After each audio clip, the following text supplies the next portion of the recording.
Hello everyone, welcome back to the channel. इस video में basically हम सॉल्यूशन चैप्टर को स्टार्ट करने जा रहे हैं।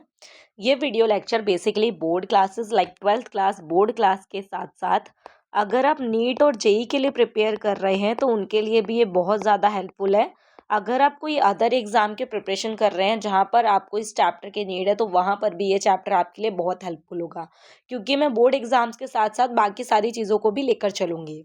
सबसे पहली चीज़ हम इम्पॉर्टेंट स्टार्ट करते हैं। मैंने बेसिकली इस वीडियो लेक्चर के लिए एनसीईआरटी को बेस लिया है, उसके बाद ही मैं ये वीडियो लेक्चर को प्रिपेयर कर रही हूँ। चलिए, सबसे पहले मोस्ट इम्पॉर्टेंट चीज़ जहाँ से क्वेश्चंस बनते हैं, फर्स्ट ऑफ ऑल कंपोजिशन आपको बताना है ब्रास का, कि ब्रास का कंपोजिशन क्या है, लाइक ब्रास में क्या क्या चीज़ें ऐड ऑन रहती हैं।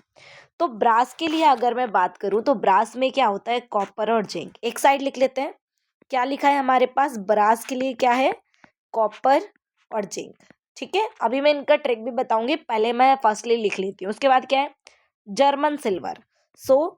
जर्मन सिल्वर के लिए क्या है, इसमें कॉपर तो सेम है और उसके साथ क्या है, जिंक भी सेम है और साथ में लिया हुआ है निकल। ठीक है, जर्मन सिल्वर के बाद हमारा है ब्रोंज। ब्रोंज में क्या है, इसके अंदर भी कॉपर प्लस में टिन है। ठीक है, ओके। अब हमारे पास इसके लिए ट्रिक क्या है, देखो तीनों में कॉपर तो बिल्कुल सेम है और फर्स्ट स्टार्टिंग टू में जिंक भी सेम है। देखो ब्रास, ब्रास को आपको याद रखना है ग्रास के लिए, ग्रास। ठीक है, ग्रास ब्रास के लिए क्या है, ब्रास कॉपर जिंक, यानी ब्रास को ग्रास से रिलेट कर लो।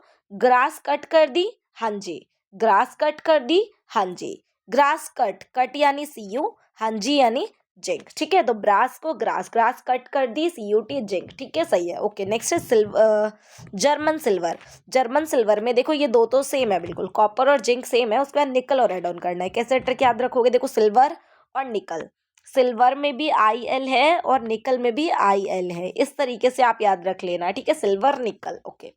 इसके बाद है क्या, ब्रोंज। ब्रोंज में कैसे याद रखोगे, ब्रोंज में ब्रो को रिलेट कर लो। ब्रो, ब्रो से पूछ रहे हैं, ब्रो 3 कप में चाय पियोगे, ब्रो ने बोला हाँ जी।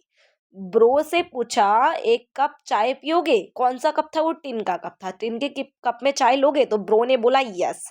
तो दैट मीन्स ब्रोंज वाले में क्या है, कप और टिन है, कॉपर और टिन। ठीक है, अच्छा अब नेक्स्ट और इम्पॉर्टेंट चीज़ क्या है क्लास, नेक्स्ट इम्पॉर्टेंट चीज़ यहाँ पर ये है कि हमें पीपीएम के बारे में देखना है। जो इसको डिटेल्ड में अभी मैं आगे बताऊंगी, पर फिलहाल शॉर्टली समझ लो कि 1 पार्ट/मिलियन ऑफ फ्लोराइड आयन, यानी कि फ्लोराइड आयन 1 ppm है। 1 ppm फ्लोराइड आयन अगर हम ले रहे हैं वाटर के अंदर तो वो हमारे टूथ डिके को प्रिवेंट करता है। टूथ डिके मतलब दांत खराब होना, दांत खराब होने से बचाएगा। वहीं पर अगर आप 1.5 ppm ले लेते हो तो वो कॉज करता है टू बिकम मोटेल्ड, मोटेल्ड लाइक आपके दांत ना हिलने लग जाएंगे, आपके दांत जो है अपनी जगह से मूव करने लग जाएंगे, लाइक ये दांतों के लिए हार्मफुल है। अगर आप देखो 1 ले रहे हो तो वो बहुत अच्छा है, दांतों को टूथ डिके से बचाएगा, और अगर आप 1.5 ले रहे हो तो ये हमारे दांतों को उसकी जगह से हिला सकता है। नेक्स्ट चीज़ क्या है, अगर आप हाई कंसंट्रेशन लेते हो फ्लोराइड आयन का तो ये बहुत ज़्यादा पॉइजनस होता है। क्या बोला मैंने, कि अगर आप फ्लोराइड आयन की कंसंट्रेशन बहुत ज़्यादा ले लेते हैं तो ये क्या होता है, पॉइजनस होता है। जैसे कि फॉर एग्जांपल सोडियम फ्लोराइड जो है यूज़ किया जाता है रेट पॉइजनिंग में। नेट वाले बच्चे ध्यान से देख लो, रेट पॉइजनिंग में किसका यूज़ करते हैं हम, रेट पॉइजन के लिए सोडियम फ्लोराइड का यूज़ करते हैं। ठीक है, चलिए नेक्स्ट आते हैं आगे। इसके बाद आपको और क्या चीज़ें याद रखनी है, नेक्स्ट आगे आते हैं। देखिए यहाँ पर है कंसंट्रेशन टर्म। कंसंट्रेशन टर्म में आपने मास परसेंट का फॉर्मूला पढ़ा होगा, क्या होता है, मास परसेंट का फॉर्मूला क्या होता है, basically mass of solute divided में mass of solution, mass of solution multiply में 100। जब भी हम परसेंट की बात करते हैं तो परसेंट का मतलब क्या होता है, वो 100 में से रहा होगा। हम बोलते हैं हमारे 90 मार्क्स आए हैं तो क्या है उसका मतलब 100% में से आए होंगे, 100 में से आए होंगे, है ना। वहीं पर ये चीज़ें परसेंट जब भी वर्ड आएगा तो आपके माइंड में क्या आना चाहिए, 100। सेम उसी टाइप से जब हमारे पास सुनाई देगा ppm, जैसे ये जो है ना हमारे पास 100 वाला, वो क्या है, pph है, पार्ट पर मिलियन ऑफ 100, सॉरी पार्ट पर 100, और वहीं पर जब हम बात करते हैं ppm की, लाइक पार्ट पर मिलियन। ठीक है, तो दोनों चीज़ें रिकॉल करके रखना। अब यहाँ पे आगे कुछ चीज़ें बता देती हूँ। मास परसेंट में कुछ और चीज़ें हैं, जैसे कि अगर आपसे पूछे mass by volume percent, mass by volume percent, इसका मतलब क्या है, जो ऊपर तो लिखोगे आप मास में वैल्यू, नीचे लिखोगे वॉल्यूम में वैल्यू, जैसे कि mass of solute divided by volume of solution multiply by 100। ठीक है, अगर आपके पास आता है वॉल्यूम बाय वॉल्यूम परसेंट, तो उस केस में फॉर्मूला क्या हो जाएगा, वॉल्यूम ऑफ सॉल्यूट डिवाइडेड में volume of solution, volume of solution multiply में 100। ठीक है, इस तरीके से ये सारे जो है आपके फॉर्मूलाज रहेंगे, मास percent, mass by volume percent, volume by volume percent. ठीक है, तो इस तरीके से ये चीज़ें आपको माइंड में रखनी है। आप कुछ इंपॉर्टेंट चीज़ें देख लेते हैं जल्दी से। देखो यहाँ पे एक कॉन्सेप्ट है क्लास, ये वाली लाइन देखो, इथाइलिन ग्लाइकोल जो है एक एंटी फ्रिज की तरीके से यूज़ किया जाता है। इथाइलिन ग्लाइकोल को एज अ एंटी फ्रिज हम यूज़ करते हैं, कहाँ पे यूज़ करते हैं, is use N in car for cooling the engine, engine को कूल करने के लिए, कार के इंजन को कूल करने के लिए हम इथाइलिन ग्लाइकोल का यूज़ करते हैं, जो एक एंटी फ्रीज है। देखो यहाँ से ना इस टाइप के क्वेश्चन से रीजन एसेशन बेस्ड क्वेश्चन या फिर जो केस बेस्ड क्वेश्चन है वहाँ से देखने को मिलते हैं, तो इसलिए मैं डिटेल में चीज़ें बता रही हूँ आपको। नेक्स्ट क्या है, मास बाय वॉल्यूम परसेंट, इसका कहाँ यूज़ करते हैं, देखो which is commonly use in medical and pharmacy is mass by volume percent, मतलब मास बाय वॉल्यूम परसेंट का यूज़ हम बेसिकली कहाँ पे करते हैं, कॉमनली मेडिसिन और फार्मेसी के अंदर करते हैं। नेक्स्ट है पार्ट पर मिलियन, बता दिया पार्ट पर मिलियन यानी मल्टीप्लाई बाय मिलियन होना चाहिए, और मिलियन को हम क्या लिख सकते हैं, 10⁶। ठीक है, अच्छा यहाँ पर एक और इम्पॉर्टेंट टर्म है क्लास, वो क्या है इम्पॉर्टेंट टर्म, देखो जब हम सी के अंदर उसके सॉल्ट के लेवल को देख रहे होते हैं, कितना सॉल्ट है इसके अंदर, तो उसके लिए हम पीपीएम का यूज़ करते हैं। अगर हम किसी पॉल्यूटेंट, देखो द कंसंट्रेशन ऑफ पॉल्यूटेंट्स, अगर हम पॉल्यूटेंट्स की कंसंट्रेशन देखना चाहते हैं चाहे वाटर में चाहे एटमॉस्फेयर में, तो वहाँ पर भी हम किसका यूज़ करते हैं, पीपीएम का यूज़ करते हैं, या फिर हम यूज़ करते हैं माइक्रोग्राम मोल लीटर इनवर्स। ठीक है, इसका हम यूज़ कर देंगे। ठीक है, अच्छा यहीं पर ही देखो ये वाली टर्म भी है जो जस्ट मैं आपको बता रही थी, a litre of sea water contain amount of, like कितना अमाउंट ऑफ ऑक्सीजन डिजॉल्व है, उसको फाइंड आउट करने के लिए भी हम किसका यूज़ करते हैं, पीपीएम का यूज़ करते हैं। ठीक है, अच्छा नेक्स्ट आ जाते हैं हम मोलारिटी और मोलारिटी की तरफ। तो मोलारिटी क्या होता है, सबसे पहले देखो मोलारिटी, दो चीज़ें मैं यहाँ पे लिखती हूँ जरा, मोलारिटी मोलालिटी, देखो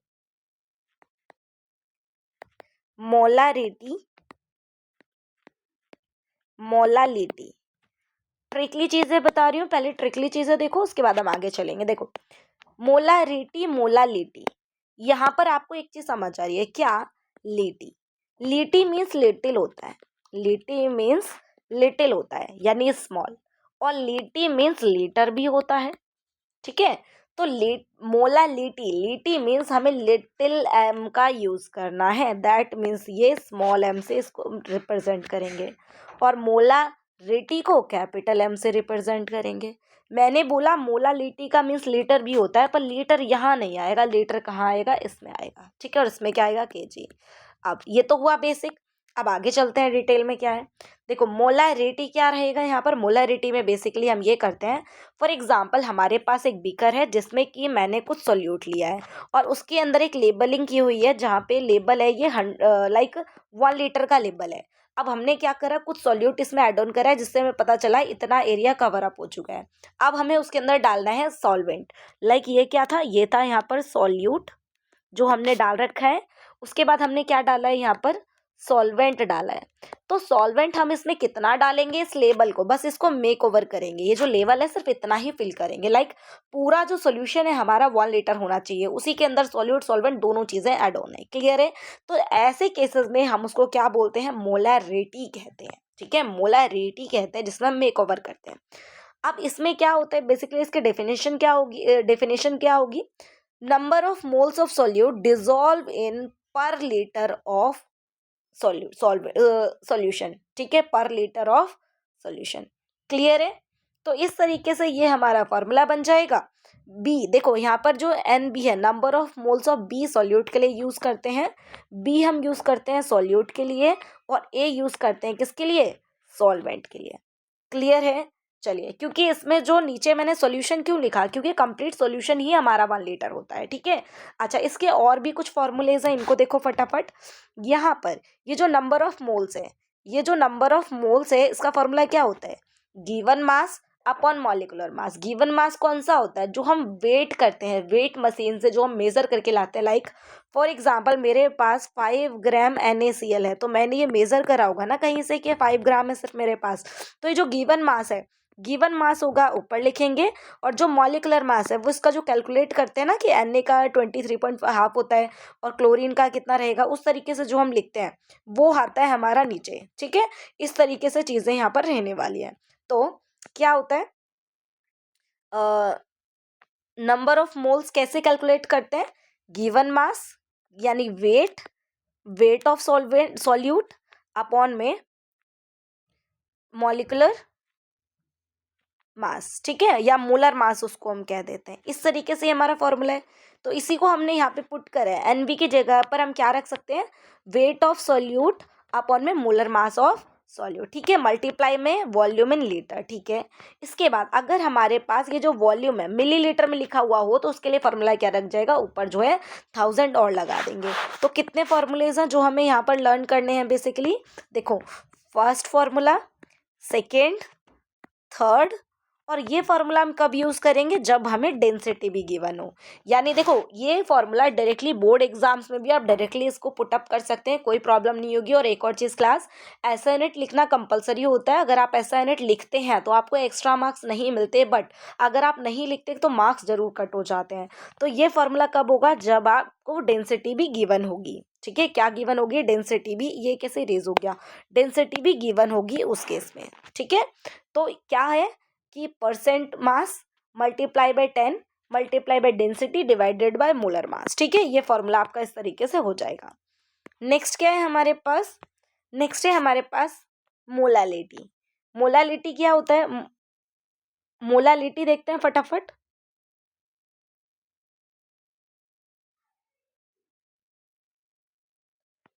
हाँ, ये यस क्लास, ये रहा मोलालिटी कॉन्सेप्ट। मोलालिटी कॉन्सेप्ट के बाद में आपको जो क्या कहते हैं, डाइल्यूशन का कॉन्सेप्ट बताऊंगी, उससे पहले मैं आपको मोलालिटी बता देती हूँ। देखो मोलालिटी में क्या होता है, मोलारिटी में हमने मेक ओवर करा था, लाइक हमने 1 लीटर का मार्क लगाया हुआ था, सिर्फ वहीं तक सॉल्वेंट को फिल करा था। टोटल जो सॉल्यूशन था 1 लीटर था। पर जो मोलालिटी होता है, मोलालिटी को स्मॉल m से रिप्रेजेंट करते हैं, जो मैं पहले ही आपको बता चुकी हूँ। अब यहाँ पे क्या होता है, जो हमारे पास सॉल्यूट है, जो हमारे पास सॉल्यूट नीचे है, उसके अलावा लाइक जितना हमने सॉल्यूट ले लिया, लाइक हमारे पास अगर ये 20 ग्राम सॉल्यूट है, ठीक है, 20 ग्राम सॉल्यूट है, तो इसके अलावा हम 1 लीटर अलग से जो है सॉल्वेंट को डालते हैं। ठीक है, और ये सॉल्वेंट यहाँ पर किस 1 लीटर वाटर है, दैट मीन्स उसी को हम ले लेते हैं केजी में। ठीक है, अलग से 1 लीटर हम डालते हैं, लाइक लेवल को वो क्रॉस कर जाता है, तो उस कंडीशन में हम इसे क्या बोलते हैं, मोलालिटी कहते हैं।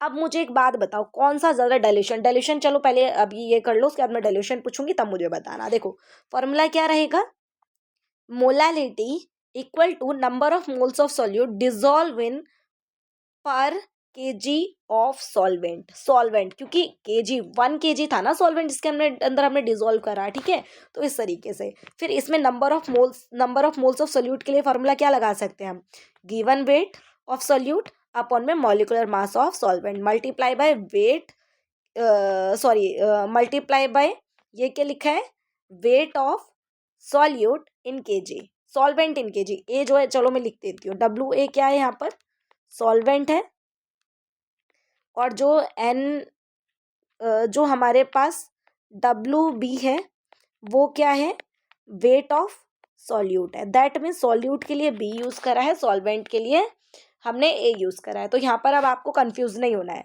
और वही चीज़ अगर हम ग्राम में लिखते हैं तो मल्टीप्लाई में ऊपर क्या लगाना पड़ेगा, 1000। ये सेम पिछले वाले जैसा ही क्वेश्चन है। चलिए नेक्स्ट आ जाते हैं डाइल्यूशन की तरफ। डाइल्यूशन में मुझे एक बात बताओ, हमारे पास जो है इतना, ये कोई फॉर एग्जांपल हमारे पास ये शुगर है, इतनी शुगर है, हमने इसके अंदर थोड़ा सा पानी डाला हुआ था, ठीक है, कुछ वाटर है। तो कुछ वाटर डालने के बाद फॉर एग्जांपल ये यहाँ तक वाटर आ गया और ये जो थी चीज़ें ये इसके अंदर इस तरीके से मिक्स है, ठीक है। ये कितना है, ये 2 स्पून फॉर एग्जाम्पल हमारे पास क्या है, यहाँ पर शुगर है इसके अंदर। अब हमने क्या करा, डाइल्यूशन कर दिया। कैसे करते हैं डाइल्यूशन, जो हमारे पास शुगर है वो तो सेम रहेगी उसके अंदर, बट हम वाटर को इसके अंदर ऐड ऑन कर देते हैं। तो जब हमने वाटर को इसके अंदर ऐड ऑन करा तो देखो कितना फिल कर दिया, इतने बराबर उसको कर दिया, फिल कर दिया। अब क्या हो गया, ये जो 2 स्पून शुगर थी उसमें से तो हमने कुछ नहीं निकाला। दैट मीन्स जो सॉल्यूट है हमारे पास, number of moles of solute वो तो सेम ही है ना। आफ्टर डाइल्यूशन, बिफोर डाइल्यूशन भी और आफ्टर डाइल्यूशन भी, है ना। दोनों के केस में जो सॉल्यूट है उसकी क्वांटिटी सेम है, पर जो हमारे पास सॉल्वेंट है उसकी क्वांटिटी क्या हो गई, चेंज होगी। दैट मीन्स वॉल्यूम में क्या हो गया, चेंज हो गया। तो यहाँ पर मैंने एक लाइन लिखी है क्या, during dilution number of moles are same. Dilution के दौरान जो नंबर ऑफ मोल्स होते हैं वो सेम होते हैं, चाहे हम बिफोर की बात करें चाहे हम आफ्टर की बात करें। जैसे कि कभी कभार आपने देखा होगा, आपने कुछ रसना बनाया है घर पे, तो क्या हुआ, वो थोड़ा ज़्यादा मीठा लग रहा है। आपने क्या करा, उसमें पानी डाल दिया, तो क्या हो गया, उसका जो शुगर है वो मेंटेन हो गया, बट आपने शुगर तो उतना ही ले लिया ना जितना पहले था। आपको पहले मीठा लग रहा था पर अब मीठा नहीं लग रहा, जबकि शुगर की क्वांटिटी सेम ही थी अब भी, ठीक है। तो ये है बिफोर डाइल्यूशन का केस, ये है आफ्टर डाइल्यूशन। सो देखो यहाँ पर हमने एक फॉर्मूला पढ़ा था, किसके लिए, मोलैरिटी के लिए। जो फॉर्मूला होता है, मोलैरिटी का फॉर्मूला क्या होता है, number of moles of solute divided by volume of solution in litre, है ना, ऐसे ही होता है। फिर अगर हमें नंबर ऑफ मोल्स कैलकुलेट करने हैं तो क्या करेंगे, number of moles of solute के लिए V को मल्टीप्लाई में ले जाएंगे, हमारे पास ये बनेगा, ठीक है। नंबर ऑफ मोल्स के लिए रहेगा ये फॉर्मूला। अब देखो क्या है, moles of solute before dilution, dilution से पहले और डाइल्यूशन के बाद दोनों बराबर होंगे, ठीक है। तो नंबर ऑफ मोल्स का फॉर्मूला क्या बताया था मैंने, M × VL।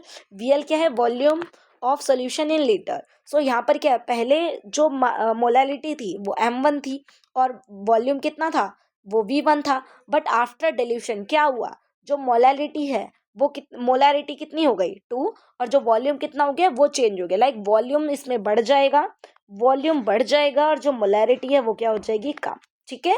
इस केस में क्या था, मोलैरिटी क्या थी, सॉरी मोलैरिटी इसमें थी ज़्यादा और वॉल्यूम क्या था, कम, क्योंकि दोनों का जो प्रोडक्ट है वो क्या है, इक्वल है। तो इसलिए हमें इसी तरीके से इसको इंटरचेंजेबल करना पड़ेगा, ठीक है।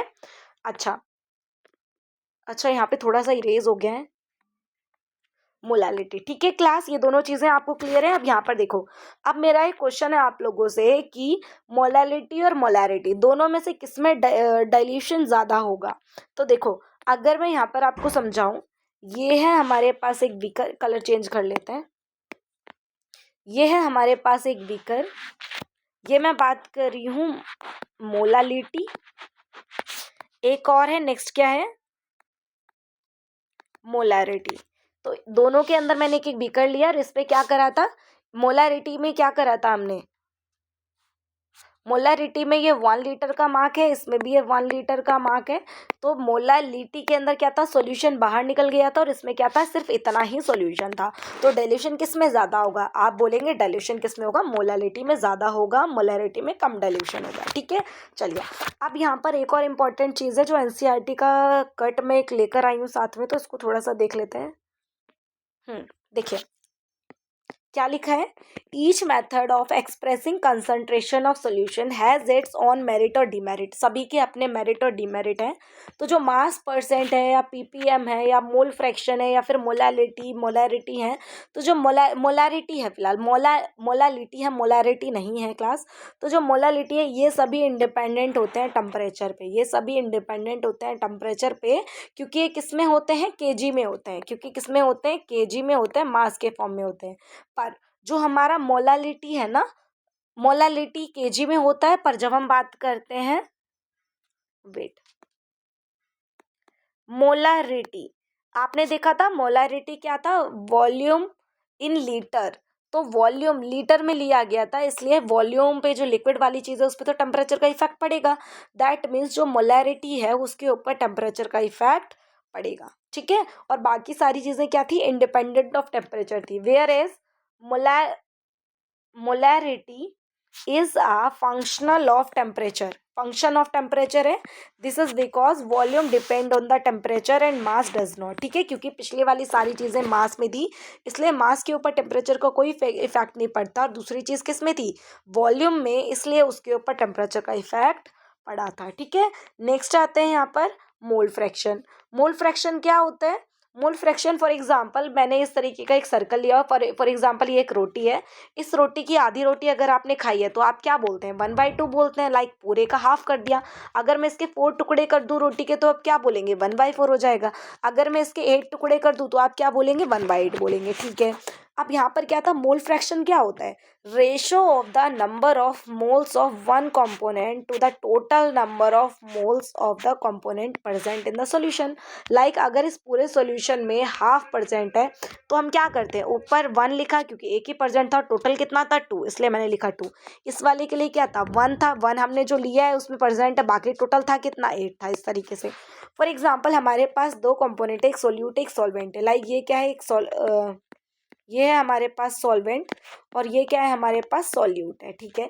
तो सॉल्यूट है 5, सॉल्वेंट है 5 मोल और सॉल्यूट है 3 मोल, तो दोनों मिला के कितना हो गया 8। अगर हम इसका मोल फ्रैक्शन बनाने का ट्राई करें तो कितना होगा 5/8 और ये कितना होगा 3/8। और एक चीज़ याद रखना, अगर हम सभी का सम करते हैं लाइक 1/2 और 1/2 दोनों का अगर सम करेंगे तो आंसर 1 आएगा। यहाँ पर भी 1/4 1/4 और 1/4 सभी का सम करेंगे तो 1 आएगा। लाइक टोटल जो सम है सभी का 1 आता है। तो उसका फॉर्मूला क्या होगा, मोल फ्रैक्शन का फॉर्मूला होता है number of moles of A plus number of moles of B. Like नीचे क्या होता है, ऊपर क्या लेते हैं हम, number of moles of solute